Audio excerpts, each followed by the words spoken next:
আমাদের 7 দফা দাবি দেওয়া আছে। যদি 7 দফা দাবি আমাদের বাস্তবায়ন না হয় এখান থেকে আমরা যাব না।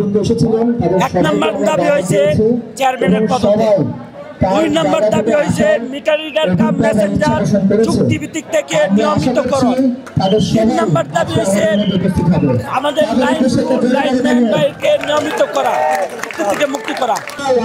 চুক্তিভিত্তিক কর্মচারীদের চুক্তি নিয়মিত করতে হবে।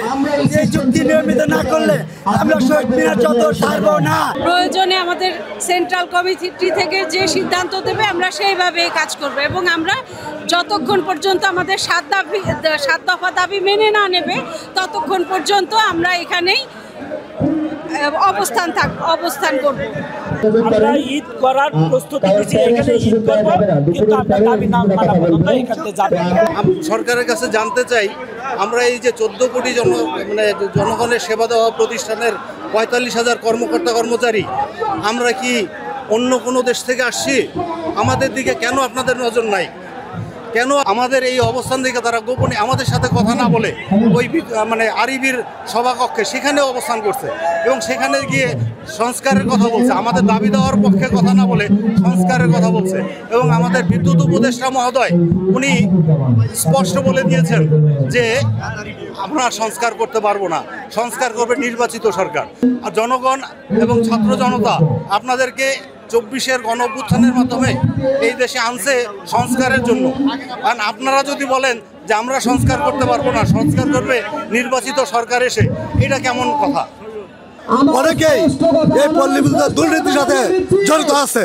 আমরা চাই পল্লী বিদ্যুতের সকল মিটার কাম মেসেঞ্জার এবং লাইনম্যান গ্রুপ, লাইন শ্রমিক এবং সকল চাকরিচ্যুতদেরকে আবার পুনরায় চাকরিতে যোগদান করার জন্য অনুরোধ জানাচ্ছি এবং শান্তশিষ্টভাবে আমরা এই আন্দোলন চালিয়ে যাচ্ছি।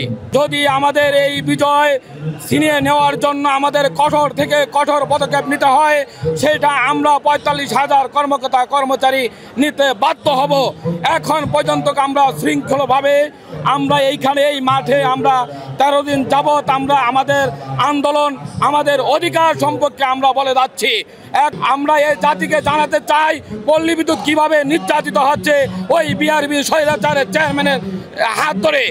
আমরা নিম্নমানের মানামাল দিয়ে কাজ করতে যে আমাদের লাইনম্যান, আমাদের লাইন শ্রমিক গরম তারে কাজ করতে যে পাখির মতো তারা জীবন দিচ্ছে।